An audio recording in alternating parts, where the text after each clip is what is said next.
4 हुर्मत वाले महीने, और उन्हीं हुर्मत वाले महीनों में माह जिलहज्जा का मकाम सबसे अफजल व आला है। अब मैंने जिस सूरह मुबारका की इब्तिदाई आयात की तिलावत का शर्फ हासिल किया, वो सूरह मुबारका का नाम है सूरतुल फज्र। चूंकि इसकी पहली आयत वल फज्र है, इसलिए इस सूरह मुबारका का नाम भी फज्र रखा गया। अब इस आयत मुबारका के शान नुज़ूल के हवाले से सुने। कुरान की जितनी भी सूरतें नाजिल हुई हैं, उन सूरतों के नुज़ूल के हवाले से किसी हद तक मालूमात रखने के बाद उन सूरतों को जब आप पढ़ेंगे या उसके मानी और मतालिब पर गौर करेंगे, तो इल्म में इजाफे के साथ साथ आपको सुकून भी काफी हद तक मयस्सर होगा और सबक हासिल करने का जज्बा भी पैदा होगा। सूरतुल फज्र, इसका शान नुज़ूल ये है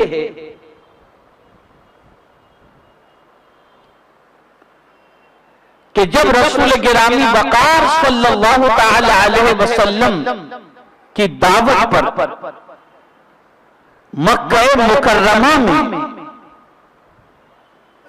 लोग इस्लाम कबूल करने लगे और दाखिल इस्लाम होने लगे, तो उस वक्त के कुफार मक्का ये सोचने लगे कि ज्यादा दिनों का ये खेल नहीं है, चंद दिनों के बाद ये जज्बा ठंडा पड़ जाएगा। और ये भी उनका ख्याल था कि जो बहुत पुराने अकीदे पर कायम है, जल्दी से ये दावत इस्लाम कबूल नहीं करेंगे। लेकिन उनकी सोच ने दम तोड़ दिया उस वक्त जब आहिस्ता आहिस्ता दावत कबूल करने वालों का सिलसिला बढ़ना शुरू हो गया और लोग रसूल गिरामी वक़ार सल्लल्लाहु अलैहि वसल्लम की दावत कबूल करने लगे। उस वक्त मेरे आका सल्लल्लाहु अलैहि वसल्लम 2 चीजों की दावत देते थे, एक तौहीद की और एक आखिरत की। लोगों को मरने के बाद के हवाले से जज़ा और सजा के मुतालिक बताया जाता और लोगों को यह बताया जाता कि अल्लाह वहदहू ला शरीक है, इबादत और बंदगी है तो सिर्फ उसी की होनी चाहिए। तो जब कुफारे मक्का ने देखा कि दावत कबूल करने वालों का सिलसिला दराज हो रहा है, तो उन्होंने मुसीबतों के पहाड़ तोड़ने शुरू किए मुसलमानों पर। बहुत सताया मुसलमानों को, बहुत अज़ियतें पहुंचाई मुसलमानों को, इतनी अज़ियतें पहुंचाई कि मुसलमानों के लिए जीना दूभर होना महसूस हुआ। और फिर इब्तिदाई दिनों के अंदर इस्लाम कबूल करने वालों को अगर आप देखें तो ज्यादातर गरीब थे। और अब जो बात बताने जा रहा हूं उसे जहन में महफूज कर लें। तो उस जमाने के कुफ्फार मुसलमानों को वरगलाने के लिए ये कहते थे कि अगर तुम्हारा दीन सच्चा होता तो तुम गरीब क्यों होते, और हमारा दीन अगर गलत होता तो हम मालदार क्यों होते। हमारे पास जो दौलत की फरावानी है, आसाइश के सामान हैं, तो इससे ये पता चलता है कि हमारा जो अकीदा है वो सही है। यहां से ये बात वाज़ेह हो गई कि आज भी अगर कोई मुसलमान ये तसव्वुर करे कि उसके पास दौलत की फरावानी हो तो वो मुसलमान सच्चा है, और जिस मुसलमान के पास गुर्बत है वो मुसलमान जो है गलत है। तो ये सोच इस्लामी सोच नहीं है। अब इस्लामी सोच क्या है? इस्लामी सोच ये है कि माल के एतबार से भले कोई गरीब हो, लेकिन अगर वो हक पर है तो वही सच्चा है।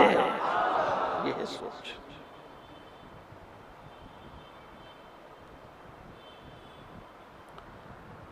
वरना तारीख उठा करके देखें तो आपको ये बात वाज़ेह तौर पर समझ में आ जाएगी कि कारून का खजाना मशहूर था।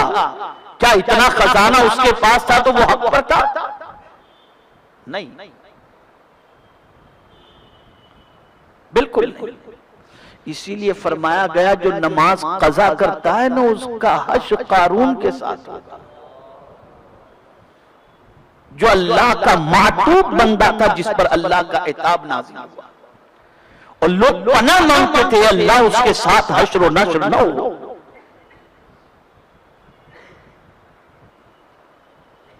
तो कभी भी ज़हन के अंदर ये बात न लाएं कि दौलत की फरावानी है इसका मतलब हम हक पर हैं, और गुर्बत है इसका मतलब यह है कि हम हक पर नहीं है। जैसे आज बातिल अकीदे वालों के पास दौलत की फरावानी देखकर बहुत सारे गरीब सुन्नी कहते हैं यार इनको देखो, इनके पास कोई कमी नहीं है, और सुन्नी बेचारा देखो तो हाथ गाड़ी चलाता नजर आता है। आपको सिर्फ ये देखना है कि हक किधर है, सच्चाई कहां पर है। तो कुफार ने ये ताना देना शुरू किया और इस तरीके से गलत फहमी का शिकार करना शुरू किया कि अगर तुम्हारा दीन सच्चा होता और जिस दीन की तरफ अल्लाह के रसूल सल्लल्लाहु अलैहि वसल्लम, जिनको तुम अल्लाह का रसूल मानते हो, वो बुलाते, अगर वो दीन सच्चा होता तो तुम्हें भी किसी चीज की कमी नहीं होती, भूखे फाके में जिंदगी गुजारने का मामला नहीं होता। तो मेरे परवरदिगार जल्ल जलालहू ने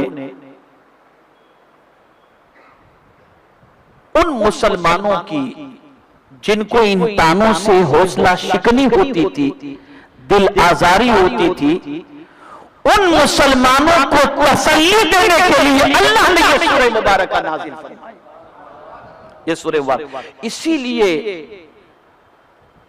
मैं आज से एक सिलसिला शुरू कर रहा हूं, इसे ज़हन में रखें। इंशाअल्लाह उल अज़ीम हर शनिचर को मरकज पर इंशाअल्लाह आपको हफ्तावारी इज्तिमा में कुछ न कुछ कुरान की आयत या सूरत की फजीलत आपको बयान की जाए, ताकि आप उसकी तरफ रग़बत आपकी हो। अब आज मैंने सूरह फज्र की इब्तिदाई आयत की तिलावत की। अब इसकी फजीलत में तफसीर में क्या मिलता है, तो आक़ाए करीम सल्लल्लाहु अलैहि वसल्लम ने इरशाद फरमाया, जो शख्स सूरह फज्र की तिलावत करे अल्लाह उसकी मग़फ़िरत फरमा देता है, और अगर कोई रोजाना पढ़े तो मेरे आका फरमाते अल्लाह उसे नूर ही नूर अता फरमाएगा। ये सूरह मुबारक की फजीलत है। अब इस सूरह मुबारक का आगाज अल्लाह कसम याद फरमा के कर रहा है, वल फज्र, फज्र की कसम। अब आप ये सोचते होंगे कि ये सूरह मुबारक मक्का मुकर्रमा में नाजिल हुई और सहाबा पर जुल्म और सितम ढाया जा रहा था, तसल्ली के लिए ये सूरत नाजिल हुई। तो ये फज्र की कसम में तसल्ली क्या है? अल्लाह ने जो फज्र की कसम याद फरमाई, तो इस फज्र की कसम में तसल्ली क्या है कि इसे बंदे पढ़ने के बाद, इससे सुनने के बाद उन्हें तसल्ली मिले। तो अब सुनो, इसमें तसल्ली ये है कि जिस तरह हर रात के बाद सुबह होती है, ऐसे ही हर मुसीबत के बाद राहत का सवेरा होता है। इसलिए फज्र की कसम याद फरमाई कि गुलामों, बंदों, फज्र की कसम याद करके तुम्हें बताया जा रहा है कि जिस तरह रात का अंधेरा चढ़ जाता है, सुबह शुरू होती है, ऐसे ही मुसीबत के बादल चढ़ जाएंगे और राहत की जिंदगी। और जान भी लेकर निकला, माल भी लेकर के निकला, और सब कुछ उसने लुटा दिया, उसकी जान भी चली गई और माल भी चला गया। तो ऐसे शख्स का अमल अशरे जिलहज्जा के अमल से अफजल है, लेकिन गया जंग के अंदर जिहाद में गया, लेकिन वहां से सब कुछ लेकर के आया, तो उसके इस अमल के मुकाबले में अशरे जिलहज्जा में जिक्र अस्कार और रोजा रखने वाले का अमल अफजल व आला। इससे आप अंदाजा लगाएं अल्लाह रब्बुल इज्जत जल्ल जलालहू को अशरे जिलहज्जा का कि आमाल कितने पसंद हैं, कितने पसंद हैं। मेरे प्यारे आका सल्लल्लाहु ताला अलैहि वसल्लम के प्यारे दीवानों, आकाए करीम सल्लल्लाहु ताला अलैहि वसल्लम के इरशाद मुबारक की रोशनी में और सहाबाए किराम अलैहिम रिदवान के फरमान की रोशनी में अशरे जिलहज्जा में करना क्या चाहिए, करना क्या चाहिए, तो फरमाया गया अशरे जिलहज्जा में अल्लाह का जिक्र कसरत से करो। ला इलाहा इल्लल्लाह मुहम्मदुर रसूलुल्लाह सल्लल्लाहु अलैहि वसल्लम, इसकी कसरत करो। सुभानअल्लाहि व बिहम्दिही, इसकी कसरत करो। इस्तिग़फ़ार की कसरत करो। और मैं इसे कुरान की रोशनी में साबित करता हूं, चूंकि हुज्जाज किराम हज के लिए रवाना होते हैं और 8 जिलहज्जा को मिना पहुंच जाते हैं, 9वीं को अरफात पहुंचते हैं और फिर 10वीं को मिना आ जाते हैं मुज़दलिफा में वुकूफ करने के बाद, और फिर 10, 11, 12 और 13 भी अगर कुछ होता है, कुछ लोग रुक जाते हैं तो मिना में क़याम करते हैं। वहां करना क्या है, तो कुरान क्या कहता है उसे सुनो। कुरान कहता है फ़इज़ा अफ़ज़्तुम मिन अरफ़ातिन फ़ज़्कुरुल्लाह इंदल मशअरिल हराम, जब तुम वुकूफ़ अरफ़ा कर लो, उससे फारिग हो जाओ, तो अब मशअरे हराम के पास पहुंचने के बाद अल्लाह का जिक्र करो। ये मशअरे हराम क्या है, ये मुज़दलिफा के अंदर मौजूद मस्जिद जो है वहां। और फिर का वज़्कुरू कमा हदाकुम, तुम्हें अल्लाह ने उसकी जो हिदायत दी है उस तरह से उसका जिक्र करो। अब फिर आगे फरमाया सुम्मा अफीदु मिन हैसु अफादन नास वस्तगफिरुल्लाह। तुम्हारा यहां वुकूफ हो गया ना, यानी अब तुम यहां मशअरे हराम के पास पहुंच गए, अब तुमने यहां पर अल्लाह का जिक्र कर लिया, अब उसके बाद तुम्हें क्या करना है, तो अब दूसरा अमल बताया जा रहा है मुज़दलिफा के अंदर, इस्तिग़फ़ार की कसरत करो।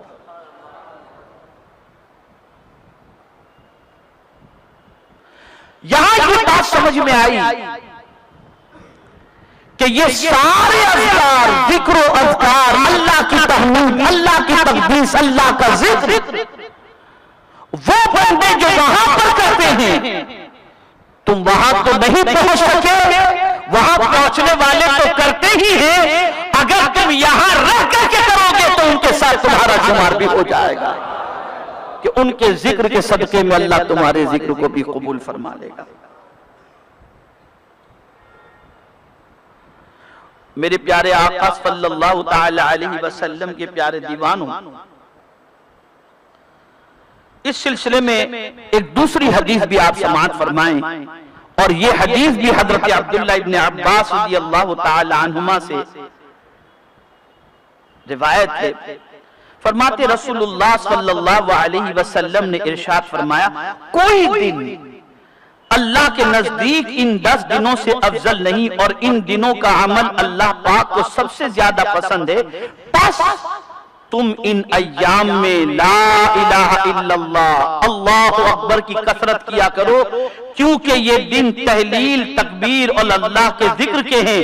अगर कोई इन दिनों में से किसी दिन का रोजा रखे तो वो 1 साल के रोजों के बराबर होगा, और इन अय्याम में किए हुए अमल का सवाब 700 गुना तक होगा। ये मेरे आका सल्लल्लाहु अलैहि वसल्लम की हदीस मुबारक है, और ये बैहक़ी शरीफ की हदीस है। अब आपको दलील के तौर पर मैं कहूं, करते तो हैं आप भी जिक्र, करते हैं आप, यकीनन करते हैं आप, लेकिन आपको इसका एहसास नहीं है कि क्यों करते हैं। अय्याम तशरीक है ना, नबी की सुबह से क्या होता है मस्जिद के अंदर, नबी जिलहज्जा की सुबह से मस्जिद में तकबीर तशरीक नहीं पड़ी, अल्लाहु अकबर ला इलाहा इल्लल्लाह वल्लाहु अकबर वलिल्लाहिल हम्द, पढ़ते कि नहीं पढ़ते आप? कभी सोचा आप ये अमल मेरे मुस्तफा को पसंद है, मेरे रब को पसंद है? इन दिनों के अंदर ये जिक्र 13 की रात तक जो करवाया जाता है या करने का हुक्म जो दिया गया है, उसकी वजह यही है कि मेरे मौला को ये जिक्र इन दिनों में बहुत पसंद है। करो इन दिनों में जिक्र, खूब अल्लाह का जिक्र करो। और मैं उसका आसान सा तरीका आपको बता दूं।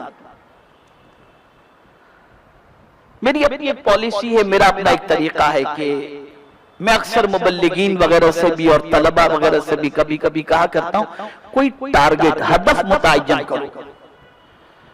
जब आप हदफ का तयन करोगे तो उसे अचीव करने का जज्बा होगा, उसे पाने का जज्बा होगा।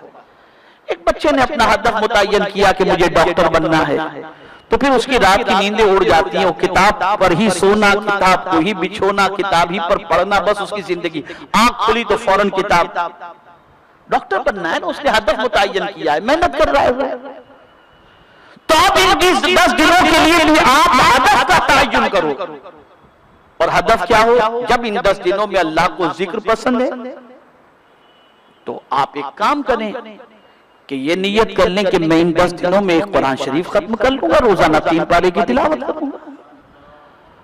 और अगर आप ये नहीं कर सकते, आपको ऐसा महसूस होता है कि शायद मसरूफियात की बुनियाद पर ये मैं न कर सकूं, तो फिर आप ये तय कर लीजिए कि मैं इंशाअल्लाह इन 10 दिनों में 11,000 मरतबा कलमे तैयबा पढ़ लूंगा। आप इस तरीके से हदफ मुतय्यन कीजिए। और सिर्फ इसलिए कि चूंकि मौला को इन दिनों में, अल्लाह मौला को अपना जिक्र इन दिनों में पसंद है, इसलिए मैं इन दिनों के अंदर अल्लाह का जिक्र करता हूं। इतनी मर्तबा सिर्फ इसलिए ताकि कसरत से जिक्र हो जाए। काउंटिंग मकसद नहीं है, मकसद कसरत जिक्र है। और कुर्बान जाइए, मैं जब इस गोशे पर तवज्जो दिया कि आखिर जिक्र ही के बारे में क्यों कहा गया, तो फिर कुरान की आयत याद आई कि रब फरमाता है फज़कुरूनी अज़कुरकुम, तुम मेरा जिक्र करो, तुम मेरा जिक्र करो, मैं तुम्हारा चर्चा करूंगा। तो तुम इधर खुदा को कसरत से याद करो, मौला की रहमत तुम्हें आवाज देगी, तुम्हें पुकारेगी, तुम्हारा चर्चा होता रहेगा। और अल्लाह के जिक्र की ताकत में आपको बताऊं, अगर कभी मैदान जंग के अंदर दुश्मन तुम्हें चारों तरफ से घेर ले और बचने की कोई सूरत नजर ना आती हो, तो कुरान कहता है या अय्युहल्लज़ीना आमनू इज़ा लक़ीतुम फ़ियतन फस्बुतू वज़कुरुल्लाह कसीरा लअल्लकुम तुफ़्लिहून। तुम साबित कदम रहो और अल्लाह का जिक्र कसरत से करो, अल्लाह तुम्हें कामयाबी से हमकनार फरमा देगा। अब थोड़ा सा और समझा दूं तो और समझ में आ जाएगा। जब कभी कोई चीज अच्छी लगती है तो आप बुलंद आवाज से करें नारा तकबीर, अल्लाहु अकबर कहते हैं, जोश आ जाता है, आता है ना। इसी तरीके से अल्लाह न करे, सदबार न करे, कोई बलाओं के नुज़ूल का मामला हो तो अज़ान कहना शुरू कर देते हैं कि इससे बलाएं दूर होती। करते कि नहीं करते? तो आप ये थोड़ा सा समझ के करो, थोड़ा सा समझ कर करो, तो इसकी बरकतें आपको इंशाअल्लाह अज़ीम हासिल होंगी। तो मेरे प्यारे आका सल्लल्लाहु अलैहि वसल्लम के प्यारे दीवानों, आपने मुख्तसरन ये भी समाअत फरमा लिया कि अशरे ज़िलहज्जा के रोजे की क्या फजीलत है। इससे मुराद 9 रोजे, 10वीं को रोजा नहीं रखना। मैं इस पर इंशाअल्लाह फिर अर्ज करूंगा, आइंदा जुम्मा को, आइंदा इज्तिमा को जिंदगी रही तो मैं अर्ज करूंगा कि अल्लाह अज़्ज़ व जल्ल हमें हमारी 5 दिन दावत खुद ही फरमाता है। सब तो दावत करते ही करते होंगे, लेकिन कुदरत भी हमारी दावत करता है। इसलिए 5 दिन रोजों को अल्लाह ने हराम फरमा दिया। रोजे ही हराम, भूखे नहीं रहो, आज हमारी दावत खाना पड़ेगा। इसको मैं फिर कभी अर्ज करूंगा।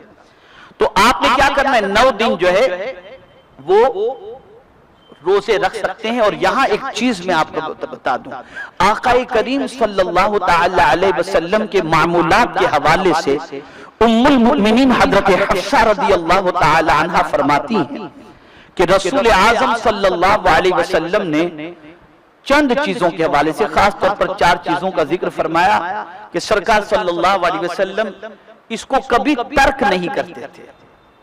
उसमें से फरमाया गया अय्याम बीद के रोजे, यानी 13, 14, 15। इसी तरीके से उन्होंने फरमाया कि यौम आशूरा का रोजा, कभी हुजूर ने तर्क नहीं फरमाया।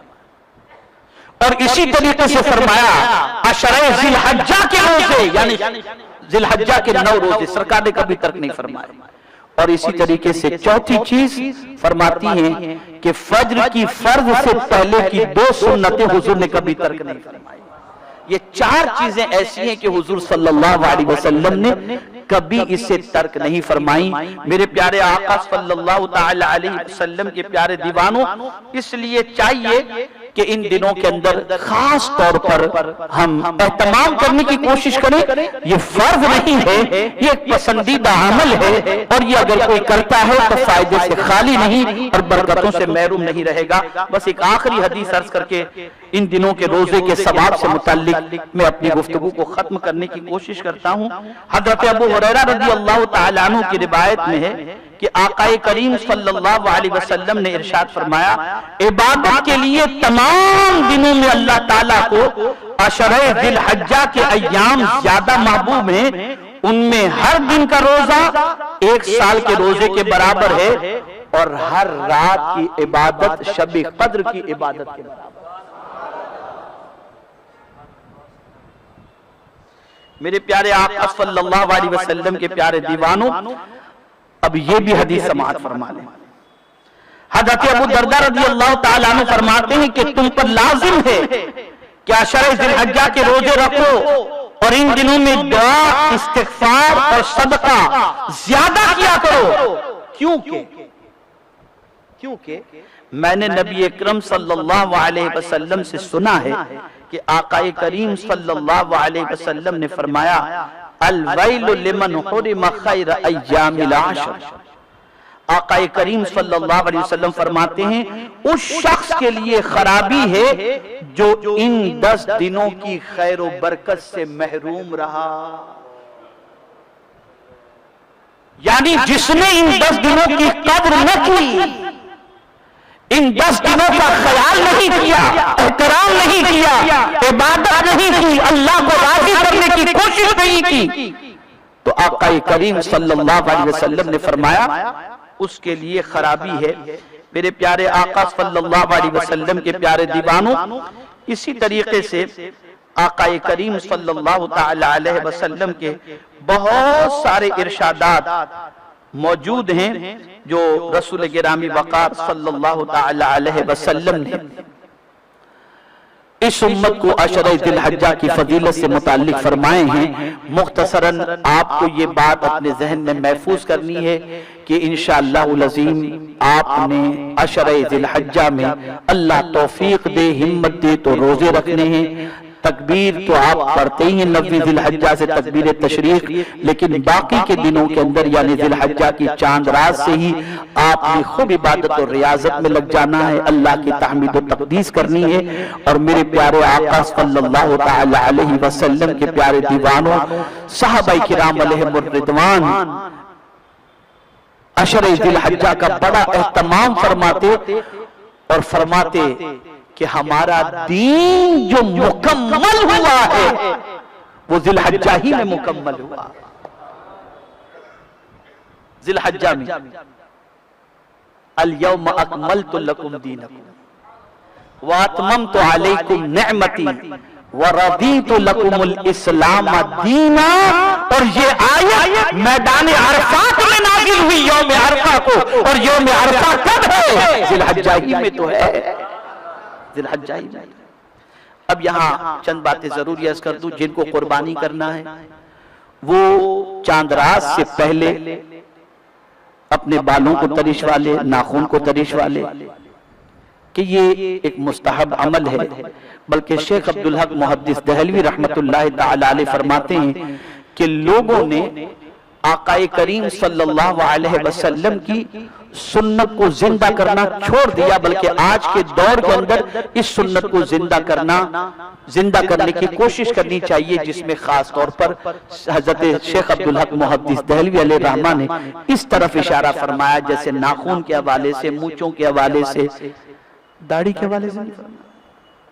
आप सोचें कि भाई सर के बाल मुंडवाने हैं, मतलब मूछें बनवा ली जाए, नाखून काट लिए जाएं, और फिर कुर्बानी के बाद जो है, कुर्बानी के बाद अपने नाखून तरिशवाएं, कुर्बानी के बाद अपने बाल कटवाएं। तो इन चीजों का ख्याल रखें, कुर्बानी के बाद ये करना है। लेकिन आप ये ना सोचें कि कुर्बानी के बाद जो है इधर कुर्बानी की इधर दाढ़ी भी मुंडवा दी, इधर मूछें भी मुंडवा दी। मुझे ठीक है, मुझे आप कर सकते हैं, लेकिन सर के बाल वो भी कर सकते हैं, लेकिन दाढ़ी का तस्करा हुजूर ने नहीं फरमाया।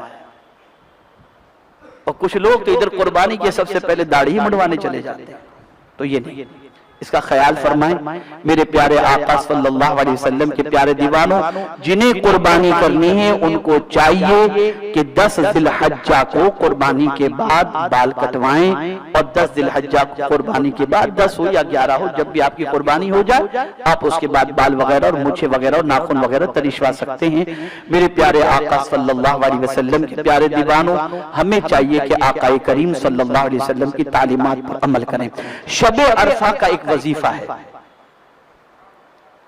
और उस वजीफे की बेपनाह बरकतें हैं, और अल्हम्दुलिल्लाह इस फकीर ने अपनी जिंदगी में उस वजीफे पर अमल करने के बाद उसकी बरकतें, आज तक उसकी बरकतें हम महसूस कर रहे हैं। इंशाअल्लाह वो बरकतें आइंदा इज्तिमा में आपको बताई जाएगी।